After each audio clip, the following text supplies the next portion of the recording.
bastante aplicativo y les voy a compartir las diapositivas.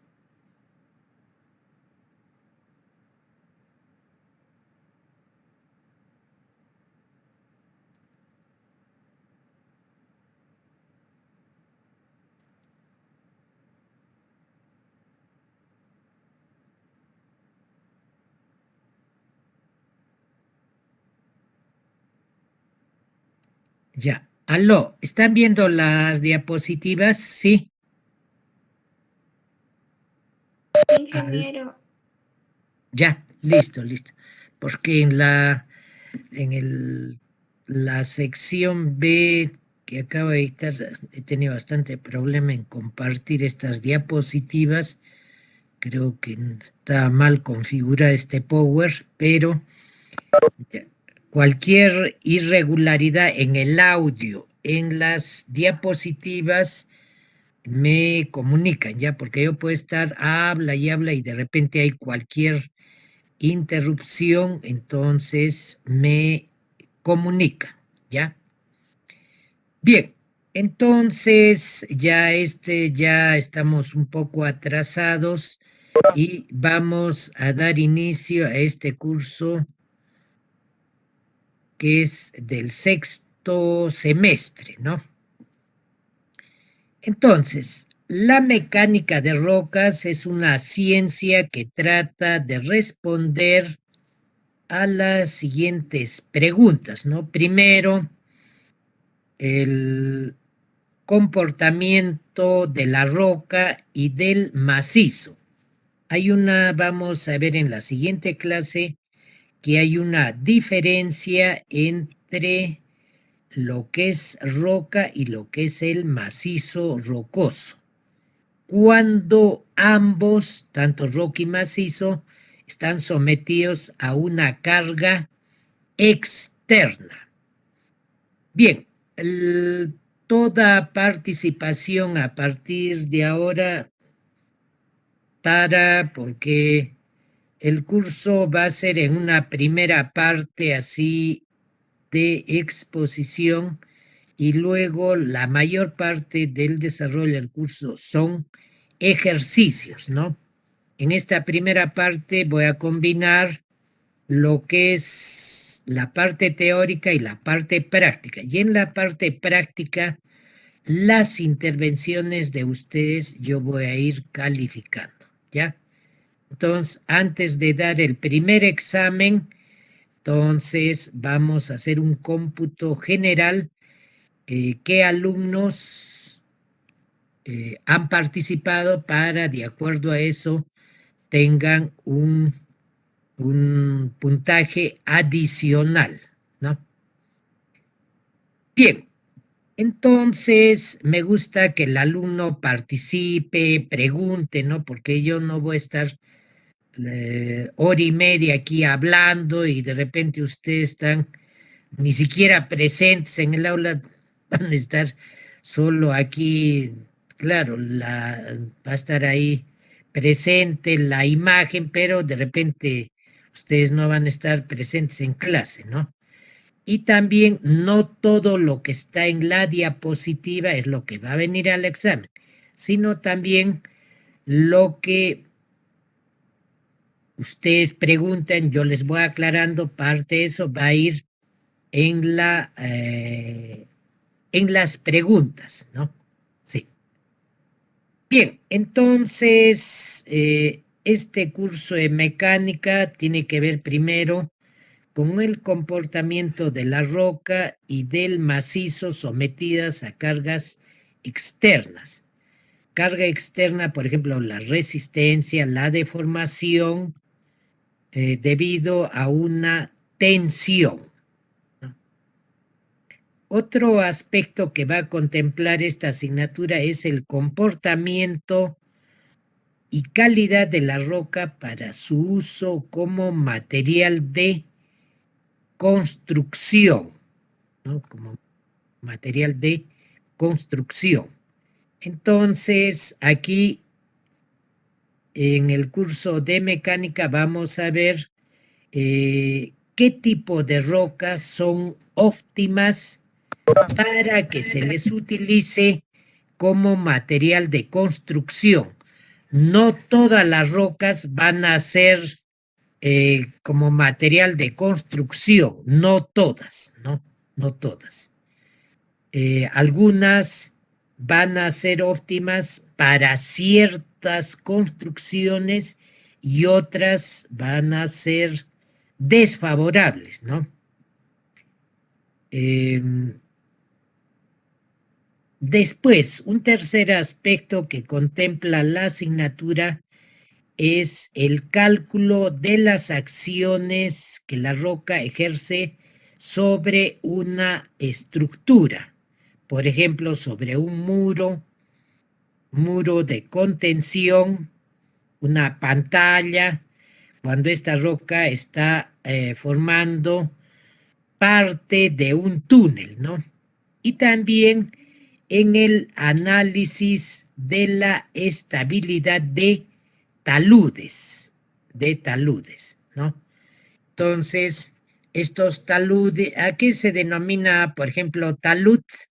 ¿Dónde vemos los taludes? ¿Dónde apreciamos taludes? A ver, ¿dónde están los taludes? Los cortes, ingeniero. Cortes. Caminos en Ex- las vías, ingeniero. exactamente, ¿no? Sí, la construcción de una carretera realizamos un corte, entonces estos cortes se denominan taludes, ¿no? Entonces la inclinación de estos taludes va a tener diferente inclinación el talud, ¿no? Ustedes saben ya, por ejemplo, ¿no? Cuando este talud está constituido por una roca, entonces el talud, ¿qué valor va a tener? Aproximadamente cuando ustedes hacen el corte en una carretera. Entonces, la inclinación de este corte se denomina talud, ¿no?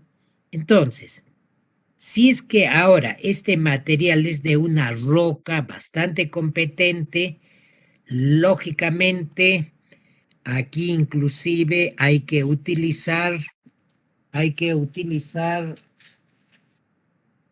ver un momentito.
Bien, van a disculpar. Entonces, decíamos, cuando estos taludes están formados por una roca bastante competente, entonces la inclinación del talud va a ser casi vertical, ¿no? Entonces no se olviden que la inclinación de estos taludes se mide con un instrumento topográfico que se denomina ¿cómo se denomina este instrumento topográfico? Cuando ustedes vayan al campo, lo tienen que llevar para medir la inclinación de un talud, ¿no? En el campo, ¿no? ¿Cómo se denomina este instrumento topográfico? El Ingeniero. eclímetro, ¿no? Eso ténganlo bastante presente. Cada vez que ustedes van a medir taludes en el campo, lo primero que tienen que hacer es llevar su eclímetro. En algunos textos también se conoce con el nombre de clisímetro, ¿no? Eclímetro o clisímetro.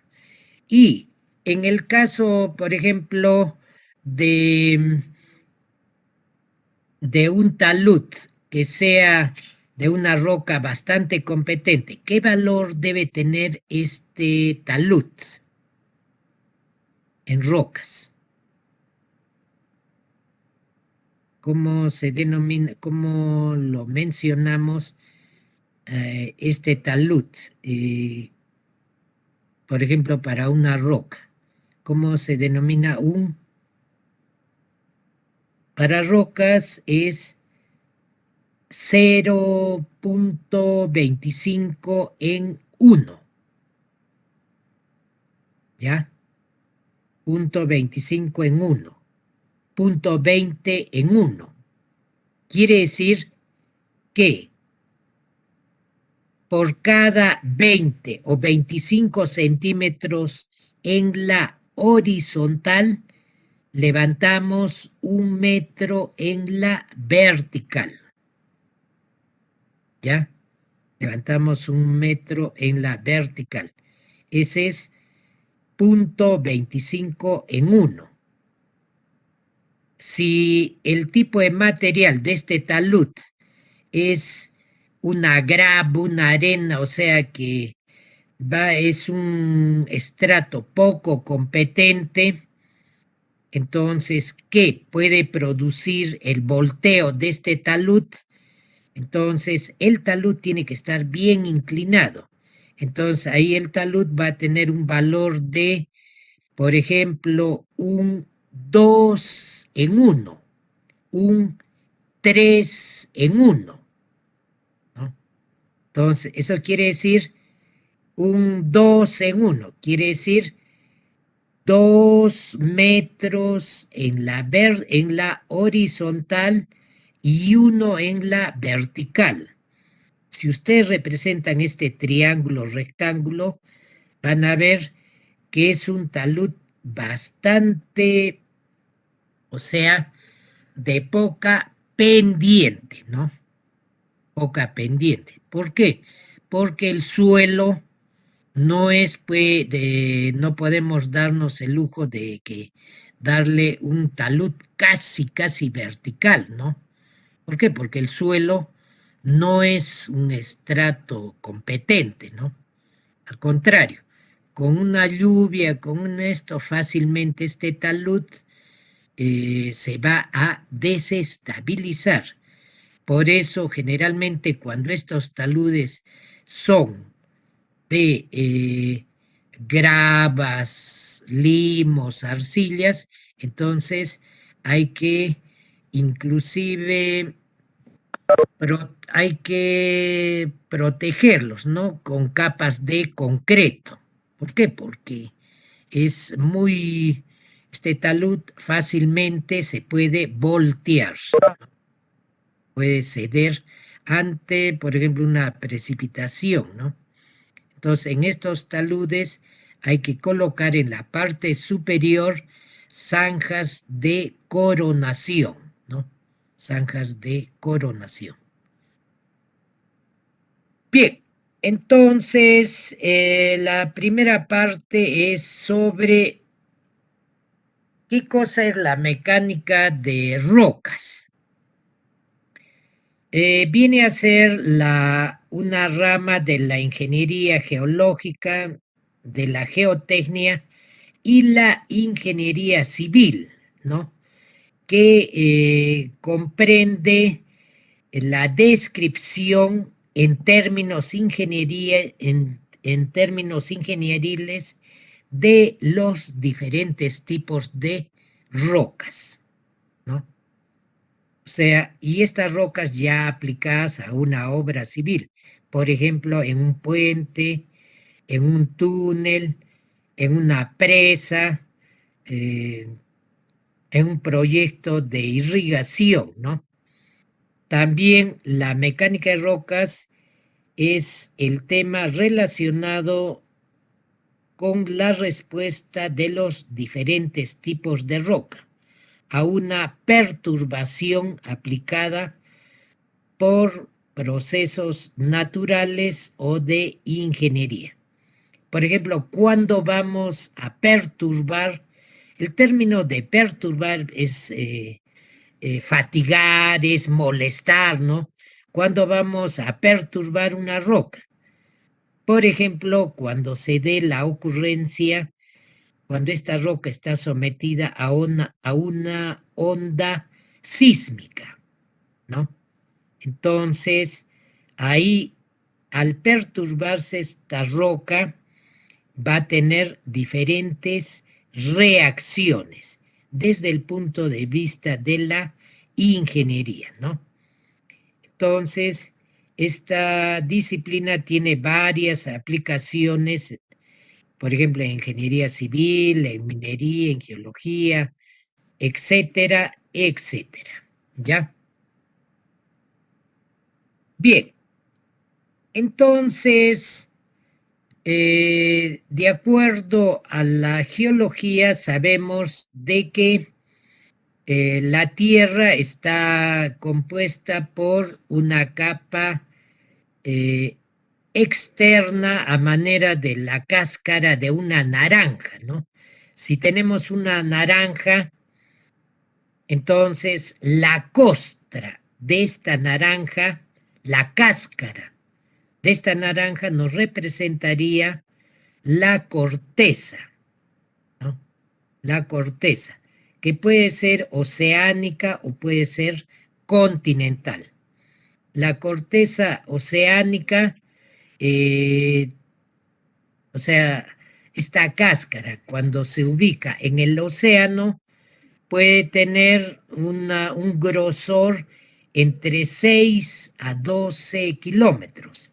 En cambio, en la corteza continental, el ancho de esta cáscara es de aproximadamente entre 25 a 70 kilómetros de grosor, ¿no? De grosor. Entonces, vamos a tener, luego de la corteza, vamos a tener el manto superior, luego el manto inferior, que está aproximadamente a 2.285 kilómetros, ¿no? A esta profundidad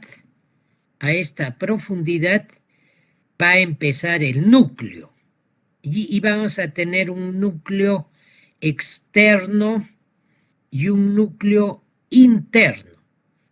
Y para llegar al núcleo interno, entonces, desde la superficie, haciendo una calicata, así, imaginaria, ¿no? Imaginaria, haciendo una calicata de 6.371 kilómetros, estaríamos llegando al centro de la Tierra, aproximadamente, ¿no? Entonces, la pregunta es, ¿no? Y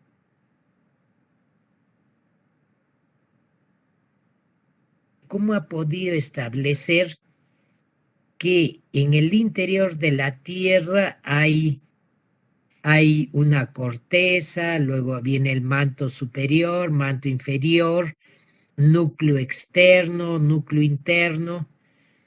Si nosotros, así, en forma directa, las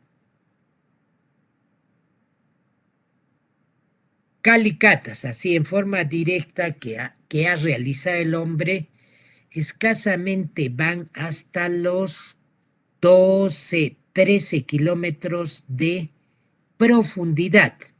Ahora, si hablamos aquí que el manto empieza a 40 kilómetros aproximadamente, luego viene el manto, el núcleo, gracias a quién conocemos la estructura de nuestro planeta, ¿no?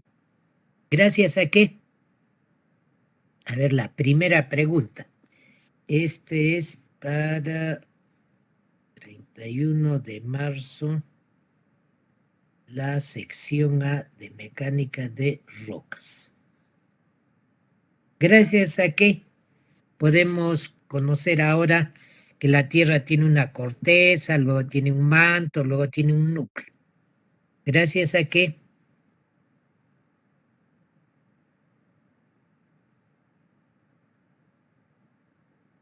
¿Gracias a qué? A ver, ¿quién me puede decir?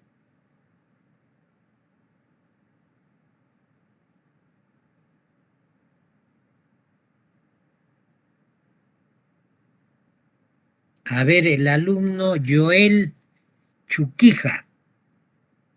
A ver, Joel. Ingeniero. Sí.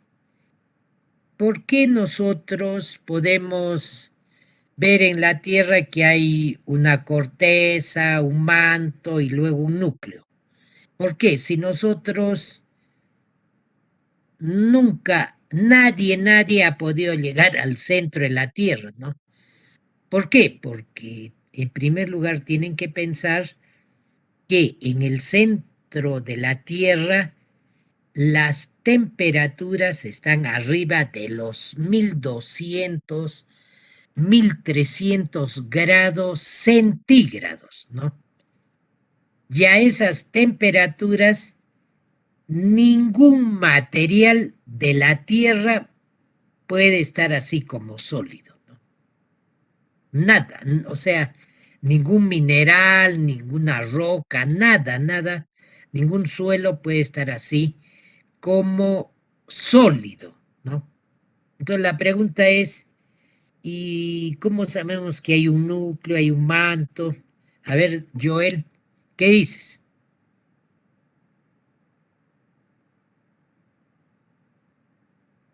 Se mandaron estudios de sondeo.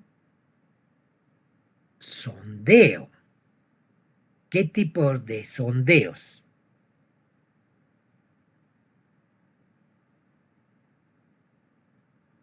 Mira, los sondeos que hace el hombre, ¿no? Que hace el hombre son los sondeos que hace por petróleo. O sea, las perforaciones que lo máximo que puede perforar el hombre y tener una idea mediante sondeos es para la ubicación de pozos petrolíferos. Pero estas perforaciones, imagínate esta naranja que le estoy poniendo, una naranja, entonces hace el hombre una perforación, un sondeo, y este sondeo va a tener en el sondeo más profundo 13, 15 kilómetros de profundidad. Es decir, ni siquiera el hombre ha podido cruzar la cáscara de esta naranja. Ni siquiera eso. Y si no ha podido atravesar la cáscara de esta naranja, entonces alguien dirá, ¿no? ¿Y cómo sabemos el interior de la Tierra que hay un manto, que hay un núcleo? Exactamente, muy bien. Es la primera intervención. Vega Velázquez. ¿Y cuál es tu nombre? Vega Velázquez. Erich, ¿no? Ya, listo. Efectivamente, ¿no? Gracias a las ondas sísmicas que se producen en un sismo, ustedes han escuchado, ¿no? Se ha dado un sismo a 20 kilómetros de profundidad. Entonces, ahí, a 20 kilómetros de profundidad, se ha originado este sismo y estas ondas sísmicas han viajado por toda la Tierra. Unas ondas sísmicas se han ido directamente a la superficie, otras ondas sísmicas se han ido hacia capas profundas. Hay ondas que han atravesado el manto, luego han ido al núcleo, y alguien dirá, ¿no? ¿Y cómo se sabe que estamos en el manto y en el núcleo? Gracias a estas discontinuidades, ¿no? Una onda, por ejemplo, una onda sísmica que se profundiza, llegado un momento, llega al manto inferior, supongamos, con una velocidad de 80, 100 kilómetros, ¿no? A esa velocidad en el manto. Y de repente, de estar a 80, 100 kilómetros de velocidad, entra al núcleo. Entonces, cuando entra al núcleo externo, la velocidad de la onda sísmica aumenta rápidamente. De estar a 80, 100 kilómetros, entra al núcleo y la onda pasa a una velocidad de 140, 150 kilómetros de velocidad, ¿no? Entonces, como ese cambio es brusco en la velocidad, a ese cambio brusco de velocidad, quiere decir que la onda ha pasado de un medio sólido a otro medio diferente. Por ejemplo, al núcleo. Y en el núcleo ya no hay partes sólidas, sino que todo está a un estado incandescente.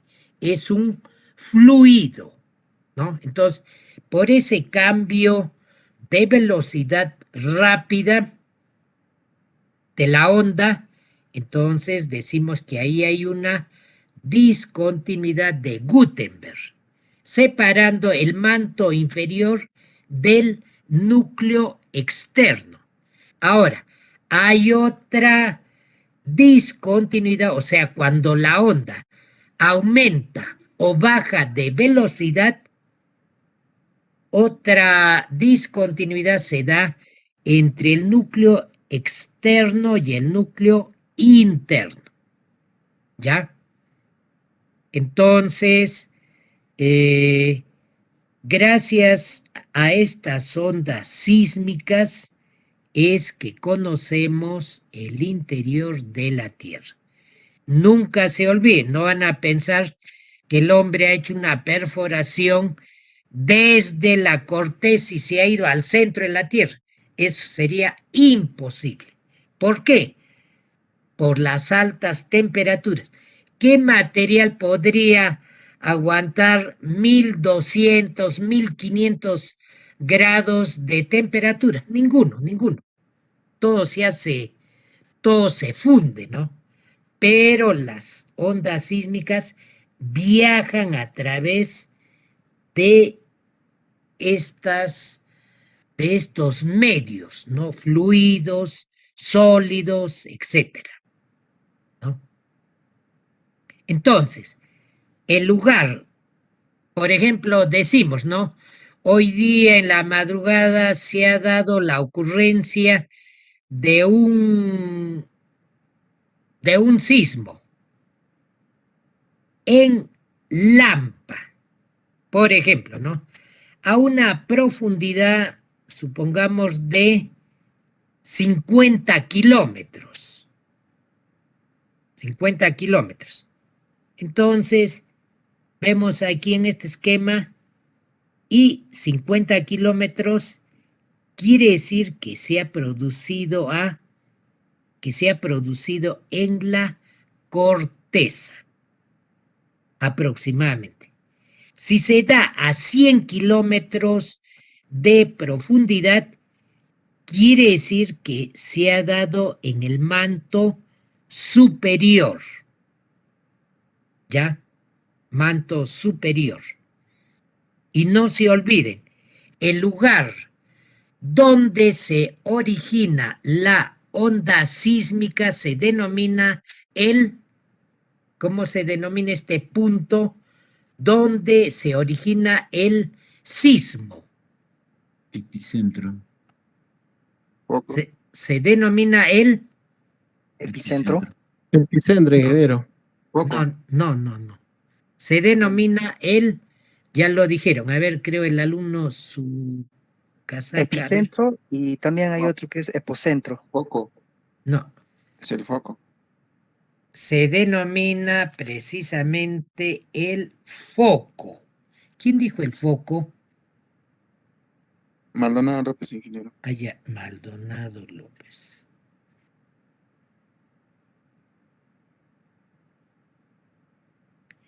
El lugar donde se origina el sismo se denomina el foco.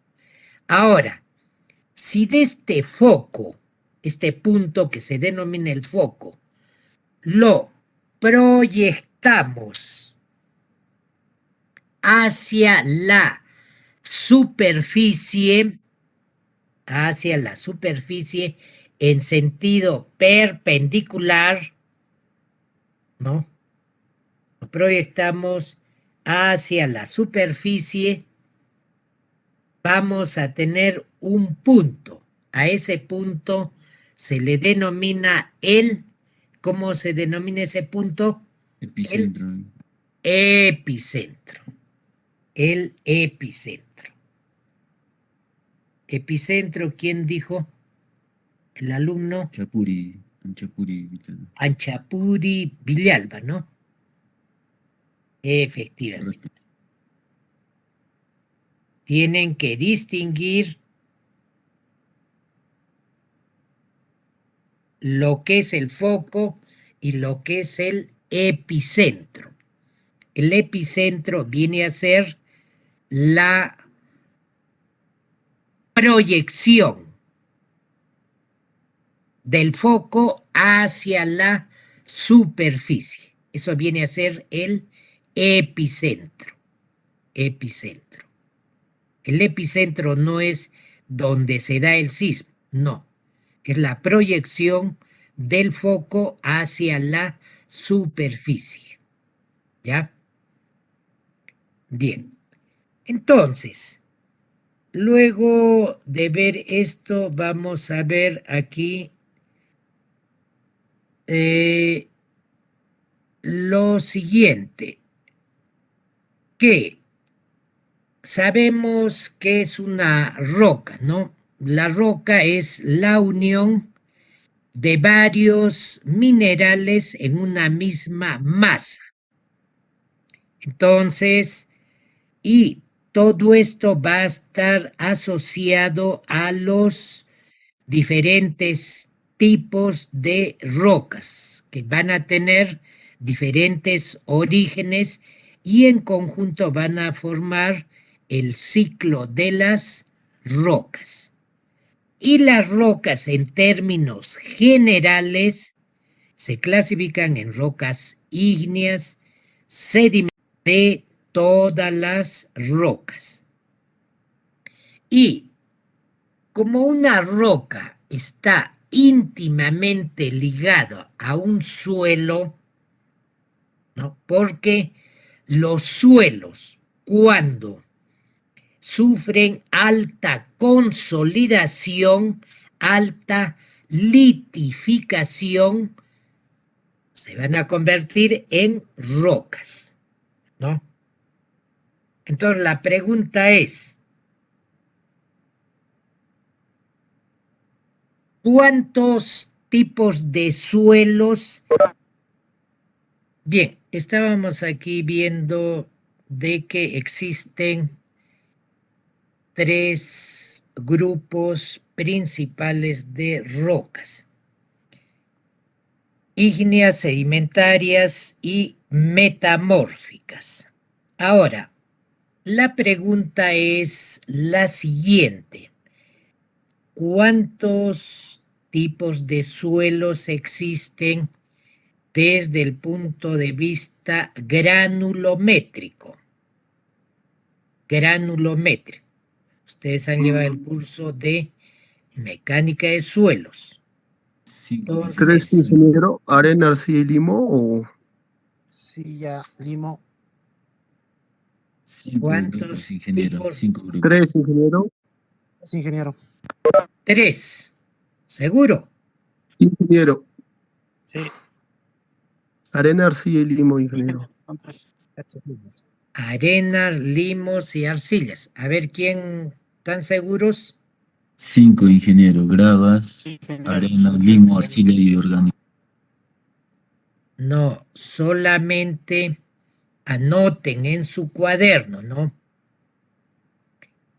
Desde un punto de vista del análisis granulométrico, o sea, granulométrico viene de grano, análisis granulométrico, grano, pero referente a qué el grano, al tamaño de grano, ¿ya? Cuando ustedes han ido al laboratorio de suelos, de repente no han ido por esta pandemia, ustedes conocen los tamices, ¿sí? Sí, ¿Conocen ingeniero. los? Sí. Sí, Entonces, son- en estos tamices, entonces existen las mallas, ¿no? O sea, por donde van a pasar los diferentes tipos de granos, ¿no? Entonces, cuando ustedes hacen en el estudio de suelos, en este análisis granulométrico, o sea, por el tamaño de granos, solamente existen 4 tipos de suelos. 4. Existen, un alumno ya lo dijo, Gravas, arena, gravas limo y y arenas, limos y arcillas. Gravas y arenas se considera suelos de grano grueso, y los limos y arcillas son suelos de grano fino. Ahora, la pregunta es, en este mismo análisis granulométrico, o sea, donde utilizamos los tamices o las mallas, ¿no? ¿Qué malla utilizamos para diferenciar gravas o sea, para diferenciar gravas de arenas, limos y arcillas? Me explico de otra manera. Ustedes van a tener una malla en la cual, en esta malla, ustedes traen del campo una muestra de un suelo X y lo echan a este tamiz. Entonces, en este tamiz van a pasar arenas, limos y arcillas. Repito, en esta malla van a pasar arenas, limos y arcillas. ¿Cómo se denomina esta malla o este tamiz? ¿Qué número es?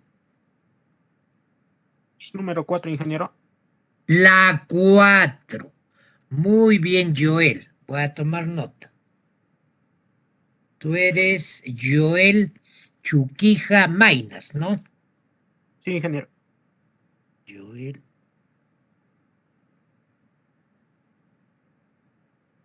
Efectivamente.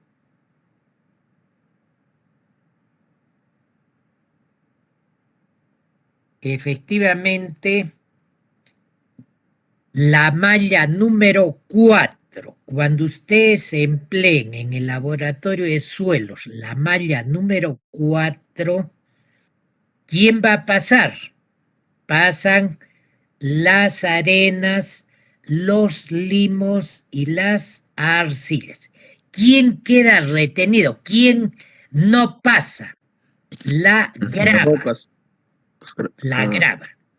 La grava queda retenida ahí en la malla número 4. Ahora, seguimos. Luego, ¿qué malla utilizamos dónde? Pasa el limo y pasa la arcilla, pero ya la arena queda retenido. ¿Qué malla es esa? 200, la 200. La 200. Anchapuri Villalba, ¿no? Ya. Sí, ingeniero.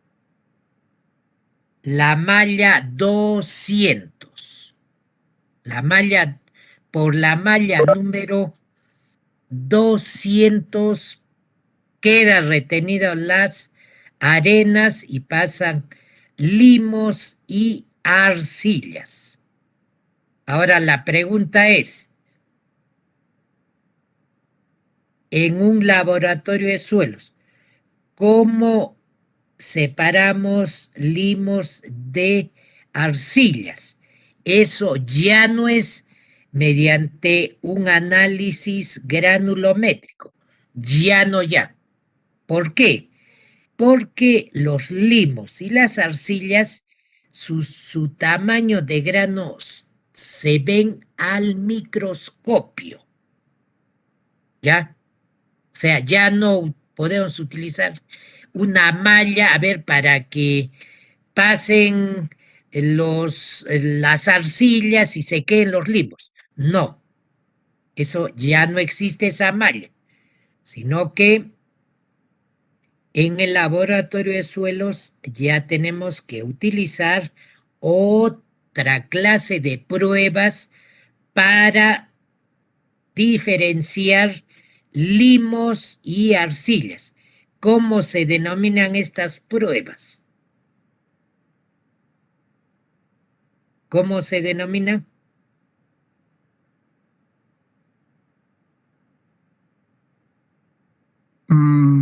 Pruebas cualitativas, algo así. No. No. ¿Qué pruebas hacemos para separar limos de arcillas?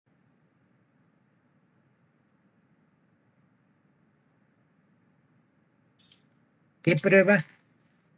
Algo de plasticidad, creo que dije. A ver, un momentito.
Ya, a ver, ¿qué pruebas es para separar limos de arcillas? ¿Qué pruebas son? A ver, alguien dijo por ahí una palabra. Prueba de sacudimiento. No, No, dije plasticidad. ingeniero. Límite líquido y límite estático.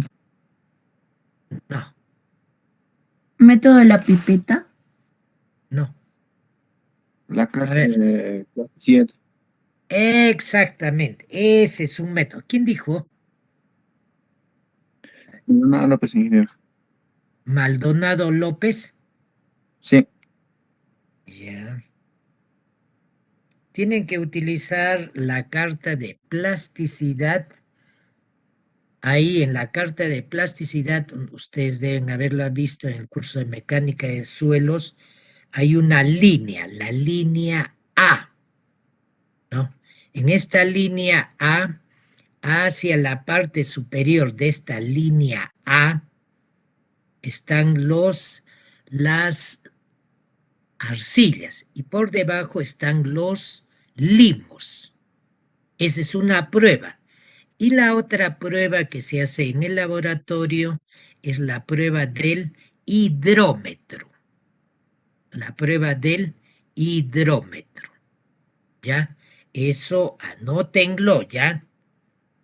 Además, tengo que hacer uso también, estos términos tienen que quedar bien en claro. ¿Por qué? Porque suelos y roca, lo único que los diferencia es que los suelos, cuando están bien consolidados, pasan a ser rocas. Y las rocas, cuando sufren ya la acción del viento, la lluvia, los glaciares, etcétera, las rocas van a pasar a ser suelos, ¿no? O sea, la interrelación entre ambos es bastante mutua, ¿no? Ya, entonces, de aquí otro término que debe quedar bien en claro es lo siguiente, porque vamos a ver en el círculo, no, en la clasificación, no es en el círculo de Mohs, sino hay una para determinar la resistencia y la deformación. Cuando es aplicada una roca va a pasar por diferentes estados, ¿no? Un término que debe quedar bien en claro es, para suelos más que todo, es ¿qué es plasticidad de un suelo? ¿Qué es plasticidad?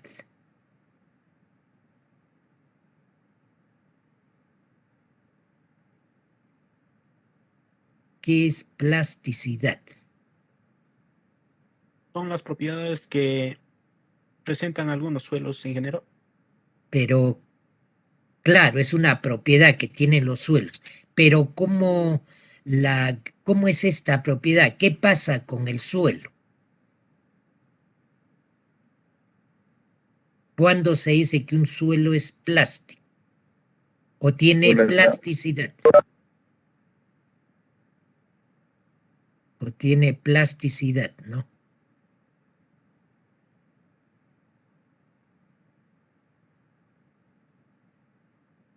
A ver, para que tomen nota en cosas, en definiciones prácticas y sencillas. La plasticidad, para que me entiendan, es una cualidad, ¿no? Es una propiedad que tienen los suelos finos. Entonces, si digo que es suelos finos, quiere decir que es bien de la arcilla o bien del limo, ¿no? Pero la plasticidad es propiamente de la arcilla, de la arcilla. ¿Y cómo adquiere la arcilla esta propiedad de la plasticidad? Las arcillas cuando ustedes van a mojar, o sea, cuando se va a saturar la arcilla, o sea, a un suelo arcilloso, le vamos a agregar agua, ¿qué cosa es lo que va a pasar? Nosotros vamos a poder moldear esta arcilla, como que venden en las librerías para los estudiantes que están en la primaria, dicen la plastilina, ¿no? Creo que es así, donde venden eso y le empiezan a dar diferentes formas. Eso es la plastilina, ¿no? Pero en suelos a eso se denomina plasticidad, ¿no? Entonces, a un suelo arcilloso le agregamos agua, entonces podemos darle diferentes formas. O sea, la arcilla se puede acomodar a hacer diferentes figuras. Por eso es que en Pucará hay cantidad de arcilla, ¿no? Por eso es que ahí en Pucará hacen, por ejemplo, no sé si conocen, hay, por ejemplo, los toritos de Pucará, ¿no? Entonces, a esas figuras, a estos que se le da la arcilla porque después son sometidos a una cocción, entonces vamos a tener esos toritos, ¿no? De Pucará, ¿no? Y en Pucará pues hay cantidad de arcilla, ¿no? Entonces, esa es una cualidad que tiene exclusivamente la arcilla, ¿ya? No se olviden eso de plasticidad, ¿ya? Otra característica también que tiene la arcilla, esto es bien problemático en la arcilla, es que tiene un cambio volumétrico. ¿A qué se denomina? ¿Por qué la arcilla se dice que tiene un cambio volumétrico? ¿A qué se refiere eso? Y es un problema grave en la arcilla, ¿no? El cambio volumétrico. ¿Por qué? Por lo siguiente, cuando la arcilla está en presencia del agua, aumenta de volumen. Y cuando está completamente seca, o sea, cuando no está en presencia del agua, disminuye, ¿no? Entonces, a este cambio de volumen, cuando está saturada y cuando no está saturada, a eso se le conoce con el nombre de cambio volumétrico de la arcilla. Ustedes cuando trabajen con suelos arcillosos tienen que tener bastante cuidado. La arcilla es un suelo bastante problemático. ¿Por qué? Porque puede estar seco, puede estar mojado y ahí va a tener ese cambio volumétrico. ¿Ya? Bien, no sé si tendrían alguna aclaración más, alguna pregunta adicional. El día de mañana continuaríamos. Ya desde mañana voy a controlar la asistencia. ¿Ya? ¿Todo está claro? ¿Todo se ha entendido? ¿Hay alguna pregunta, algo que no esté claro? Eso, por favor, del análisis granulométrico, eso guárdenlo bien. ¿Ya? Listo. Entonces, si no habría ninguna pregunta, entonces daríamos por finalizada la clase y el día de mañana continuamos. ¿Ya? ¿Ok? Listo. Entonces, mañana continuamos. ¿Está bien? Sí, ingeniero. Sí, Listo. ingeniero. Sí, ingeniero. Ya, entonces mañana continuamos, ¿ya? Muy agradecido por su asistencia a esta clase, ¿ya? Gracias. Ya nos vemos el día de mañana. Ya. Hasta mañana, hasta mañana. Hasta mañana, que tenga buena tarde. Sí, de igual manera ustedes también. ¿Ya? Gracias. Hasta mañana, ingeniero. Hasta mañana, señoritas. Hasta mañana con todos.